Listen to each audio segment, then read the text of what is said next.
स्वागत है आपका हमारे channel POB horror official channel में। तो दोस्तों, आज हम आपके लिए लेकर आए हैं नर पिशाच का तीसरा और अंतिम पार्ट। अगर आपने अभी तक पिछले दोनों पार्ट नहीं सुने हैं तो सुन लीजिए, जिससे आपको यह कहानी सारी समझ आ जाएगी। जैसा कि आपको पता है कि जो भी वीडियो पर अपना नाम और शहर का नाम लिखता है उसका नाम अगले वीडियो में आता है। तो हमारे दो दोस्तों ने अपना नाम कमेंट किया है, तो उनके नाम इस प्रकार है। आदित्य जो इंदौर से है और मयंक जो हमारी कहानी भोपाल से सुनते हैं। अगर आप भी चाहते हैं आपका नाम हमारे वीडियो में तो अपना नाम कमेंट जरूर करें। और अगर आप हमारे चैनल पर नए हैं तो चैनल को सब्सक्राइब कर लें, जिससे आप हमारी कहानियों से जुड़े रहे। दोस्तों, अभी तक आपने सुना था, मैंने अपने पिता एंथनी से नर पिशाच के खात्मे के लिए दृढ़ संकल्प लिया था। मैं अपनी मृत्यु के बाद उनसे नजरें नहीं मिला पाऊंगा। यह सुनते केविन फादर एंथनी के करीब आया और बोला, अपनी मौत से पहले एक पागल बच्चे की कहानी सुनना चाहोगे? फादर एंथनी अपनी दोनों भौहों को ऊपर चढ़ाते हुए बोला, पागल, इस वक्त भला उस कहानी का क्या मतलब? केविन मुस्कुराते हुए बोला, सुनो, क्योंकि अब वह बहुत काम आने वाला है। यकीन मानो जैसे ही लगने लगे कि वह रुचिकर नहीं है, मैं उसी समय उस कहानी को बंद कर दूंगा। चलिए दोस्तों, आगे की कहानी जानते हैं।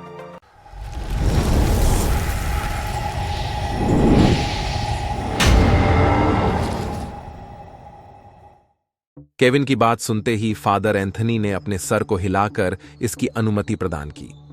उसके ऐसा करते ही केविन ने बोलना शुरू किया। रेलवे लाइन के करीब एक सघन आबादी वाली बस्ती थी। दूर दूर तक यह इलाका किसी जंगल से कम नहीं लगता था। रात भर की ठिठुरन भरी ठंड के बाद सूरज की किरणें अपने विस्तार के लिए तैयार थीं।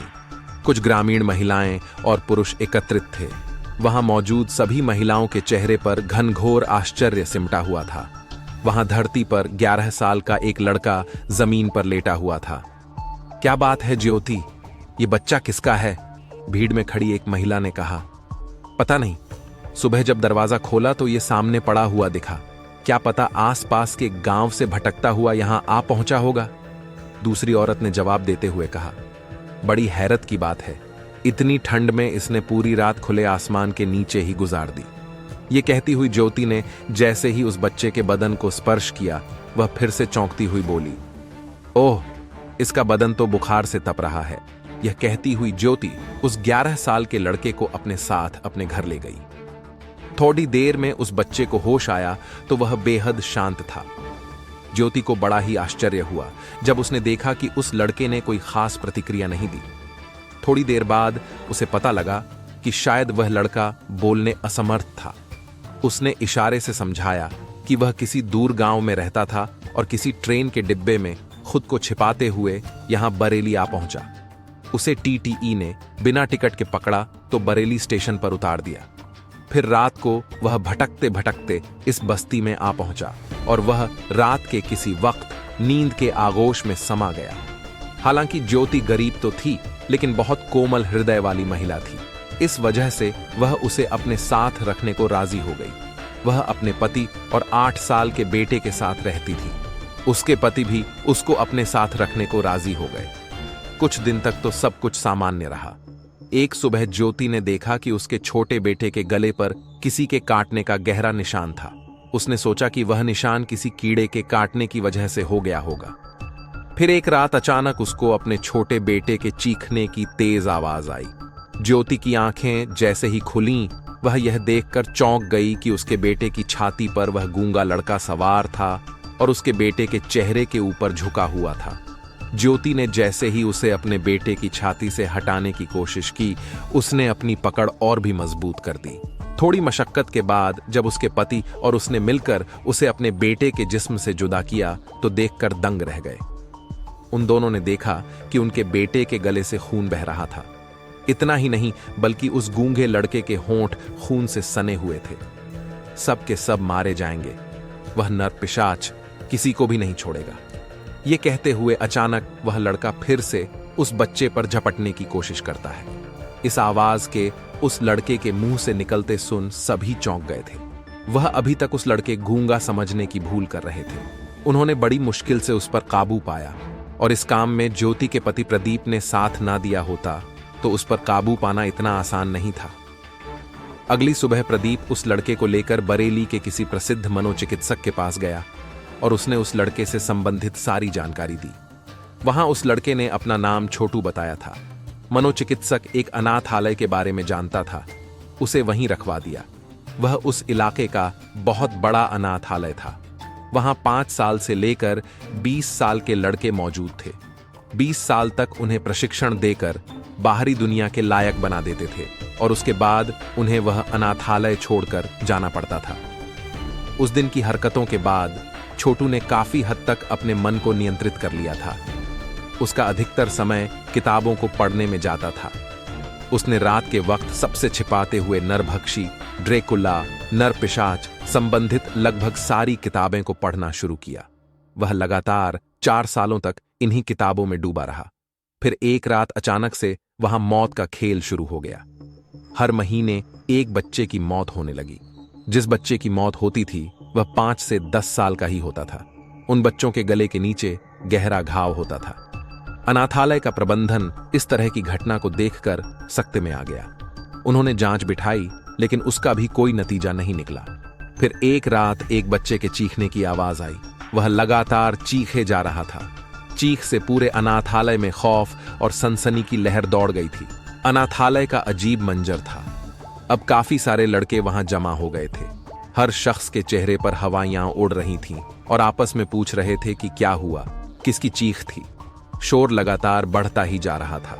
उस आवाज का पीछा किया गया और फिर वहां मौजूद आंखों ने जो दृश्य देखा, उसने उस सभी के होश उड़ाकर रख दिए। बिस्तर खून से सना पड़ा था और एक 5 साल का बच्चा वहां मृत स्थिति में पड़ा था। बच्चा बहुत खूबसूरत था। उसकी खुली आंखों में जैसे एक सवाल जमकर रह गया था कि मुझसे क्या कसूर हो गया जो मुझे इतनी बड़ी सजा दी गई। उसकी छाती पर छोटू बैठा हुआ था। छोटू का पूरा मुंह खून से सना हुआ था। वह किसी नरभक्षी की तरह लग रहा था। अनाथालय प्रबंधन को बड़ा आश्चर्य हुआ जब उन्होंने देखा कि छोटू को इस कृत्य के लिए किसी भी प्रकार का कोई पछतावा नहीं था। वह हंस रहा था और बार बार एक ही बात दोहरा रहा था, सब के सब मारे जाएंगे। वह नरपिशाच किसी को भी नहीं छोड़ेगा। अनाथालय प्रबंधन ने उसे अपने कब्जे में किया। वहां कमरे की हालत एकदम जुदा थी। वहां कई मृत चमगादड़ और पक्षी मौजूद थे। उन्हें देखकर ऐसा लग रहा था कि जैसे किसी ने उसे जानबूझकर मारा हो, उनके जिस्म से सारा खून निचोड़ लिया हो। तभी वह बच्चा सामने आया जिसने शोर मचा के सबको जगाया था और अनाथालय में संदिग्ध मौत से पर्दा हटाया था। वह तकरीबन 12 वर्ष का लड़का था। उसने जो अहम जानकारी दी, उससे सारा खेल समझ में आ गया। उसने बताया कि काफी देर से उसे किसी चीज के जलने की तेज बदबू आ रही थी। वह बदबू इतनी तेज थी कि जैसे उलटी आ जाए। जब उसने उस बदबू का पीछा किया तो इस कमरे के बाहर आ पहुंचा। जैसे ही वह दरवाजे के करीब आया, उसने देखा कि दरवाजे के नीचे से खून की पतली धारा बाहर आ रही थी। उसने उस दरवाजे के की होल से झांक कर देखा तो वह चौंक गया। उसने देखा कि छोटू उस बच्चे की छाती पर चढ़कर उसके गले से खून छकने की कोशिश कर रहा था। फिर उसने हल्ला मचा के सभी को बुलाना ही बेहतर समझा। अनाथालय प्रबंधन उस बच्चे को लेकर उसी मनोचिकित्सक के पास गया और उसने उस लड़के की सारी करतूत बताई। मनोचिकित्सक ने उस लड़के की अच्छी तरह से जांच की और उसने बताया कि इस लड़के ने अपने पिता की मृत्यु अपनी आंखों के सामने होते हुए देखी है, जिसकी वजह से उस पर गहरा असर पड़ा है। इसकी उम्र अभी 11 साल ही है और इसकी बुद्धि इतनी विकसित भी नहीं हुई है जो भले बुरे व्यवहार की परख हो। इसी वजह से वह इस तरह की अजीबोगरीब हरकतें करता है। ये सब करने के पीछे 2 बड़ी वजह हैं। पहली वजह तो यह है कि उसने काफी सारी हिंसात्मक किताबें पढ़ी हैं, जिसकी वजह से उसके दिमाग पर गहरा असर पड़ गया। उन किताबों में जो भी ऊंट पटांग प्रयोग थे, उन्हें सच मानकर छोटू ने भी अपने प्रयोग शुरू किए, जिसमें उसने बच्चों को बेहोश करने के बाद चमगादड़ों को पकड़कर उनका खून निकालकर उन बच्चों को मुंह से खून पिलाने का काम करता। अनाथालय प्रबंधन ने तभी मनोचिकित्सक से पूछा कि भला वह बच्चों को बेहोश कैसे करता था और चमगादड़ों का प्रबंध कैसे करता था। यह सुनते उस मनोचिकित्सक ने बताया कि यही तो इस कहानी की सबसे बड़ी दूसरी वजह है। बच्चों को बेहोश करने के लिए क्लोरोफॉर्म का प्रयोग किया जाता था और चमगादड़ों को भी एक विशेष जगह से पकड़कर लाया जाता था। इस काम में छोटू की मदद करने वाला कोई और नहीं बल्कि इसी अनाथालय का गार्ड थॉमस फेर्नेंदो था। थॉमस फेर्नेंदो के पिता किसी प्राइवेट अस्पताल में थे, जिसकी वजह से वह क्लोरोफॉर्म का चोरी से प्रबंध कर लिया करता था। मनोचिकित्सक ने इतना कहने के बाद उस छोटू और थॉमस फेर्नेंदो को पुलिस की गिरफ्त में दे दिया। कुछ सालों के बाद दोनों उस जेल से फरार हो गए थे और इतना कहने के बाद केविन ने एक गहरी सांस ली और फिर से बोला, थॉमस फेर्नेंदो के बारे में तो आपको पता ही होगा ना, फादर एंथनी, कि वो और कोई नहीं बल्कि वही थॉमस फेर्नेंदो था जो इस चर्च का गार्ड भी रह चुका है। मुझे नहीं लगता कि उस छोटू के बारे में बताने की अब कोई जरूरत है, क्योंकि आप उसे बहुत अच्छे से जानते हो। क्यों फादर? केविन का इतना कहना ही था कि तभी फादर एंथनी उसके करीब आया और धीमे से बोला, तो बरखुदार, तुम कहना क्या चाहते हो कि वो छोटू अब बड़ा हो गया है और वह कोई और नहीं बल्कि मैं हूं? फादर एंथनी बोला, अरे बेवकूफ, जब तुझे यह सब पहले से ही पता ही था तो तू इतने दिनों से खामोश क्यों था? तूने यह बात जेनेलिया को क्यों नहीं बताई?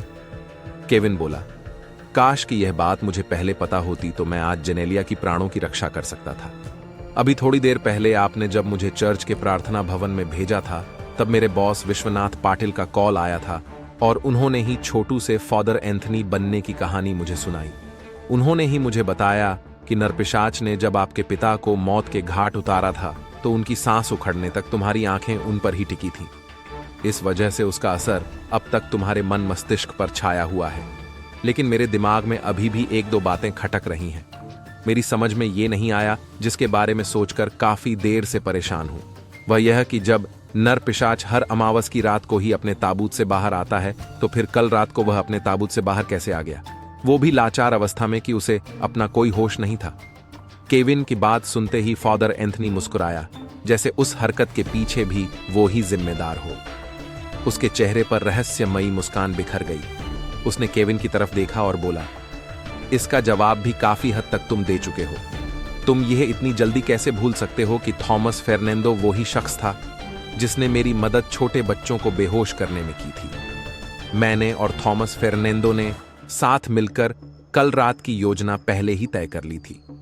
दिन के वक्त ही उसने क्लोरोफॉर्म का इस्तेमाल करके गांव के किसी व्यक्ति को बेहोश कर दिया था। वह थोड़े थोड़े अंतराल के बाद क्लोरोफॉर्म को उस व्यक्ति को सूंघाता रहा और कुछ पक्के रंगों के साथ उसके चेहरे एवं शरीर को नरपिशाच की तरह दिखने जैसा बना रहा था। सूर्यास्त के बाद उसने उस मूर्छित व्यक्ति को इस कब्रिस्तान के किसी कब्र के पास लिटा दिया। उसने एक मरे हुए कुत्ते को भी साथ ही वहां लिटा दिया। हम दोनों को पता था कि जेनेलिया यदि अपने कमरे की खिड़की के पास आई तो उसकी नजर आसानी से वहां पड़ती। हम चाहते भी यही थे कि उसका ध्यान इस तरफ जाए और वह उस जैतून के खूंटे के बारे में सोचना बंद कर दे। हालांकि हमने जैसा सोचा था बिल्कुल ऐसा ही हुआ, लेकिन हमें इस बात का जरा सा भी अंदाजा नहीं था कि हमने जिस कब्र के बाहर उस व्यक्ति को लिटाने की योजना बनाई थी वह कब्र सचमुच में उसी नरपिशाच का निकल जाएगी। सच में हमें इसका तनिक भी अंदाजा नहीं था। परिणाम स्वरूप आज मेरा सबसे बड़ा सहायक थॉमस फेर्नेंदो मुझे छोड़कर हमेशा के लिए दुनिया से विदा हो चुका है। लेकिन अच्छा हुआ कि वह भी मारा गया, नहीं तो आज मैं खुद उसे खत्म करने वाला था। उसकी इस बात ने आग में घी डालने का कार्य किया। केविन गुस्से से चिल्लाया, नरपिशाच को मारने के लिए तुमने खुद को इतना लिप्त कर लिया कि तुम्हें भले बुरे की कोई सुध ही ना रही। वास्तव में आपने नरपिशाच को मारने के लिए काफी हदें पार कर दी हैं, जो अब क्षमा करने योग्य नहीं है। यह सुनते फादर एंथनी बोला, क्षमा तो तुझे वह नरपिशाच भी नहीं करेगा। देखना, वह किसी को भी नहीं छोड़ेगा। कहीं ना कहीं मुझे इस बात की खुशी है कि तेरी वजह से मेन नरपिशाच का खात्मा नहीं कर पाया, लेकिन तू भी अब इस संसार में जीवित नहीं रहेगा। तू भी मेरी तरह बेमौत मारा जाएगा। यह नरपिशाच किसी को नहीं छोड़ेगा, किसी को नहीं। उसकी कर्कश हंसी वातावरण में गूंज उठी। वह किसी वहशी दरिंदे की तरह हंस रहा था। उसके हंसने के साथ ही मातम भरी भयानक आवाजें वातावरण में गूंजने लगी। थोड़ी देर में जब वो शांत हुए तो यह आवाज भी स्वतः एकदम से शांत हो गई। तभी अचानक उस ताबूत का ढक्कन खुला और उसमें से वह नरपिशाच बाहर निकला। उसकी ऊंचाई तकरीबन 6.5 फीट की थी। उसकी उंगलियों के नाखून काफी बड़े थे। उसके तेज नुकीले दांत उसके रक्ताभ लाल होंठों को धकेलते हुए जबरदस्ती बाहर की तरफ निकले हुए थे, जो जनेलिया के ताजे खून से रंगे हुए थे। उसकी आंखें सुर्ख लाल थीं, मानो जैसे उसमें शोले दहक रहे हों। वह साक्षात नरपिशाच की भांति ही दिख रहा था। केविन उसे देखकर कांपने लगा था। उसके चेहरे पर अजीब सा तेज था और उसके होंठों से जेनेलिया का ताजा खून धरती पर रिस कर गिर रहा था। वह किसी आदमखोर भेड़िए का मानव रूप प्रतीत हो रहा था। वह ऊपर आसमान की तरफ देखता हुआ चिल्लाया, एंथनी के बच्चे, तूने बहुत तड़पाया, पर अब और नहीं। तेरी मौत के लिए मुझे 24 साल का लंबा इंतजार करना पड़ा। इतने सालों से तू मुझे मारने की योजना बनाते बनाते आज खुद अपनी मौत देख रहा है। इससे पहले कि केविन कुछ सोच या समझ पाता, नरपिशाच अपनी जगह से उछला और अगले ही पल फादर एंथनी को अपने चंगुल में ले लिया। फादर एंथनी ने बहुत कोशिश की कि उसकी पकड़ से बाहर आ जाए, लेकिन हर क्षण के साथ वह पकड़ और भी मजबूत होती चली गई। तभी केविन को जेनेलिया की बात याद आ गई। जानते हो केविन, इस संसार में हर चीज की अपनी अलग सच्चाई होती है। ये बात अलग है कि हम अज्ञानता के अभाव में उसे नकार देते हैं या उसकी असलियत को जानना नहीं चाहते। मेरी बात गांठ बांध लो, ये खूंटा ही उसका अंत कर सकता है और उसके सिवाय कुछ नहीं। ये बात याद आते ही वह उस नरपिशाच के ताबूत के तरफ लपक पड़ा। ताबूत के पास अब भी वह लैंप मध्यम रोशनी में जल रहा था। उसने उस लैंप को उठाया और उस ताबूत में झांकने की कोशिश की तो उसकी आंखें खुशी से चमक उठीं। उसने देखा कि वह जैतून की लकड़ी से चना खूंटा और हथौड़ा वहीं मौजूद था। जेनेलिया के हाथों से वह वहीं गिर गया था। उसने झट से उसे उठा लिया और अपने कमर के पिछले हिस्से में छुपा लिया। वह उस नरपिशाच के पास पहुंचा तो देखा कि फादर एंथनी अपनी टांग की दोनों एड़ियों को जमीन पर रगड़ रहे थे। वो मौत की अंतिम घड़ी में भी जूझ रहे थे। रह रहकर उनके गले से दबी सी चीख भी निकल रही थी, लेकिन हर चीख के साथ उसकी सांसों की डोर थमती चली जा रही थी। सिर धड़ से अलग होने पर जिस तरह कोई कबूतर तड़पता है, ठीक उसी अंदाज में वो उस नरपिशाच के आगोश में फड़फड़ा रहे थे। फादर एंथनी अपनी उखड़ती सांसों के अलावा चप चप की आवाज ही सुना पा रहे थे। अचानक उसके पांच ने गति करनी बंद कर दी और उसकी सांसों के थमते ही उस कब्रिस्तान में फिर से मनहूसियत छा गई। उस शैतान नरपिशाच ने अपना सर आसमान में किया और तेज चीख के साथ चिल्लाने का क्रम शुरू किया। उसकी चीखने की आवाज इतनी कर्कश थी कि केविन कानों को चुभने लगी थी। तभी केविन ने अपनी टांग को उठाया और किसी तूफानी अंदाज में उसके जबड़े पर उससे वार कर दिया। इस बार का उस नरपिशाच पर कुछ खास असर तो नहीं हुआ, लेकिन अब उसके चिल्लाने का क्रम टूट गया था। उसने केविन की तरफ देखा और गुस्से से बोला, देख, आज मैं बहुत खुश हूं। मेरे 24 साल के गुनाह मिट गए हैं। आज मैं बहुत खुश हूं। तू क्यों अपनी मौत को दावत दे रहा है? क्या तू फादर एंथनी डिकोस्टा की तरह 24 साल और जीना नहीं चाहता? उसकी यह बात सुनते केविन बोला, मेरी मौत का निर्धारण करने वाला तू होता कौन है? तू चिंता न कर, मेरी मौत तुझ जैसे दुष्ट के हाथों नहीं होगी, लेकिन तू मेरे हाथों मरेगा, यह निश्चित है।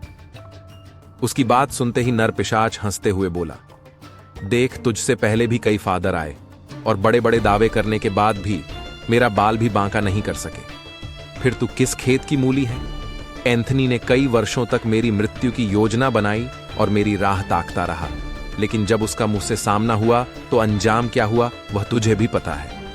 उसकी यह बात सुनकर केविन मुस्कुराते हुए बोला, अब तक जितने भी तुझे मिले वो कहीं ना कहीं किसी तरह से कमजोर थे, क्योंकि वो या तो दिमाग से सोचते थे या वो अपने परिवार के सदस्यों के मारे जाने की वजह से भावनाओं में बहे होते थे, जिसकी वजह से वो अपने दिमाग का भरपूर और सही इस्तेमाल नहीं कर पाते थे। मैंने इस काम में दिमाग के साथ दिल को लगाया है, साथ ही दूसरों के अनुभवों से काफी कुछ सीखा है कि जो गलती सभी दोहराते हुए आए हैं वो मैं नहीं दोहराऊंगा। आखिरी मौका देता है, तू पीठ दिखाकर चला जा यहां से। मैं कुछ नहीं बोलूंगा तुझे, अगले 24 साल से पहले मैं छूऊंगा भी नहीं, लेकिन जब मेरा चकत पूरा होगा तो तुझे मैं पाताल लोक से भी ढूंढ निकालूंगा। जा, चले जा यहां से, इससे पहले कि मेरा मन बदल जाए। देख गीदड़, भक्ति देना बंद कर, दम है तो मेरा सामना करके दिखा, नहीं तो तू यहां से जा सकता है। तू नरपिशाच की एक रौबदार आवाज उमरी तेरी इतनी मजाल कि मुझे चैलेंज करे। रुक, तुझे अभी मजा चखाता हूं। ये कहते हुए वह नरपिशाच केविन पर झपट पड़ा। केविन जिस जगह पर खड़ा था झट से नीचे बैठ गया। वह औंधे मुंह धरती पर गिर गया। इससे पहले कि वह दोबारा पलटकर केविन पर वार करता, केविन बिजली की फुर्ती से उसकी तरफ लपका और उसकी छाती पर उस खूंटे से वार कर दिया। पलक झपकते ही उसने अपने पूरे दम से उस हथौड़े से उस खूंटे पर जोरदार वार कर दिया। उसके खून के छींटे से केविन का मुखमंडल लाल हो गया था। उस खूंटे का आधा हिस्सा उसकी छाती में जा चुका था। नरपिशाच उस घंटे को चाहकर भी नहीं निकाल पा रहा था। वह जैसे ही उस खूंटे को छूने की कोशिश करता, उसके हाथ कांप उठते थे। वह बेबस और लाचार था, ठीक उसी तरह जैसा कुछ देर पहले फादर एंथनी डिकोस्टा थे। नरपिशाच ने आखिरी चेतावनी देते हुए कहा, आज तू अवश्य मुझसे मुक्ति तो पालेगा, लेकिन यह मत भूलना कि जब तक यह चर्च अपनी मौजूदा जगह पर कायम है, नरपिशाच का वजूद धूमिल नहीं हो सकता। किसी न किसी रूप में मेरी मौजूदगी को तू हर पल महसूस करेगा। यह सुनते ही केविन को क्रोध आ गया और उसने अगले ही पल हथौड़े के ताबड़तोड़ लगातार वार करने शुरू कर दिए। अब वह पूरा खूंटा उसकी छाती के पिंजरे को तोड़ते हुए उसके दिल को भेद चुका था। नहीं, आ आ इस आवाज के साथ पूरा वातावरण गूंज उठा था। उसने अगले ही पल अपनी जेब से लहसुन की कुछ कलियां निकाली और उसके मुंह में ठूंस दी। वह आवाज इतनी तेज थी कि न जाने रात के चीराने में कितनी दूर तक गई होगी।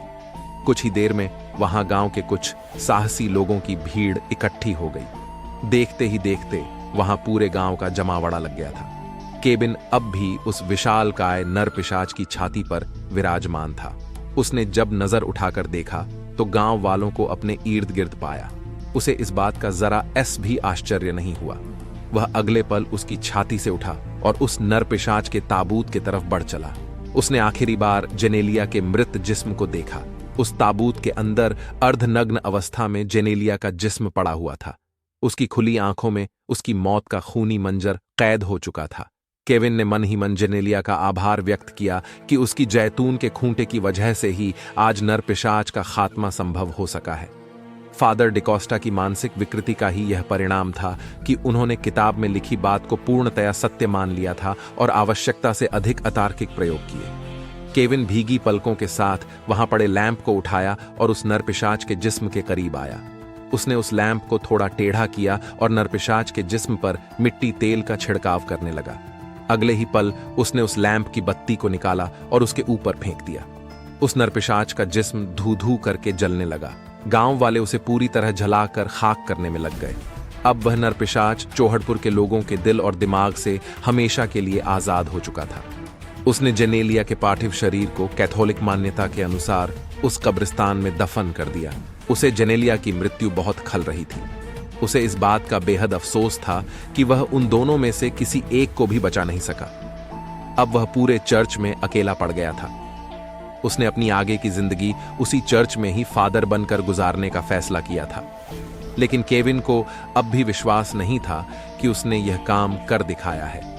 वह उस नरपिशाच से कुछ सवाल और करना चाहता था जिसका जवाब शायद उसी के पास था। कहीं न कहीं केविन को अब भी डर सता रहा था कि वह नरपिशाच अभी भी मरा नहीं है, जिसने कुछ दशकों से लोगों के नाक में दम किया हुआ था। वह आखिर इतनी आसानी से कैसे मारा जा सकता था? तभी उसे नरपिशाच का आखिरी वाक्य याद आया जिसमें उसने कहा था, आज तू अवश्य मुझसे मुक्ति तो पा लेगा, लेकिन यह मत भूलना कि जब तक यह चर्च अपनी मौजूदा जगह पर कायम है, नरपिशाच का वजूद धूमिल नहीं हो सकता। किसी न किसी रूप में मेरी मौजूदगी को तू हर पल महसूस करेगा। डर या खौफ रात के वक्त अपने शबाब पर होता है और लोग ज्यादातर रात को ही डर या खौफ का शिकार होते हैं। लेकिन केविन की जिंदगी में डर और खौफ के ये क्षण अमावस की आखिरी रात में आए थे। उसे अपना दिल डूबता हुआ महसूस हो रहा था। अब उसे यह भी बेचैनी सताने लगी थी कि कहीं वो खुद ही तो नरपिशाच नहीं बन जाएगा। मगर अफसोस, अब इसका जवाब तो 24 साल के बाद आने वाली आखिरी अमावस की रात ही दे सकती थी। दोस्तों, ये थी नरपिशाच की मिस्ट्री से भरी कहानी। आप लोगों को इस कहानी का कौन सा पार्ट पसंद आया कमेंट करें, और कहानी पसंद आई तो वीडियो को लाइक भी कर दें। साथ ही कमेंट में बताएं आप हमारी कहानी कहां से सुन रहे हैं, और आप हमारे चैनल पर नए हैं तो सब्सक्राइब करना ना भूलें, जिससे आप हमारी डरावनी और दिलचस्प कहानियों से जुड़े रहे। मिलते हैं हमारी कोई और कहानी में। जब तक आप अपना ख्याल रखें।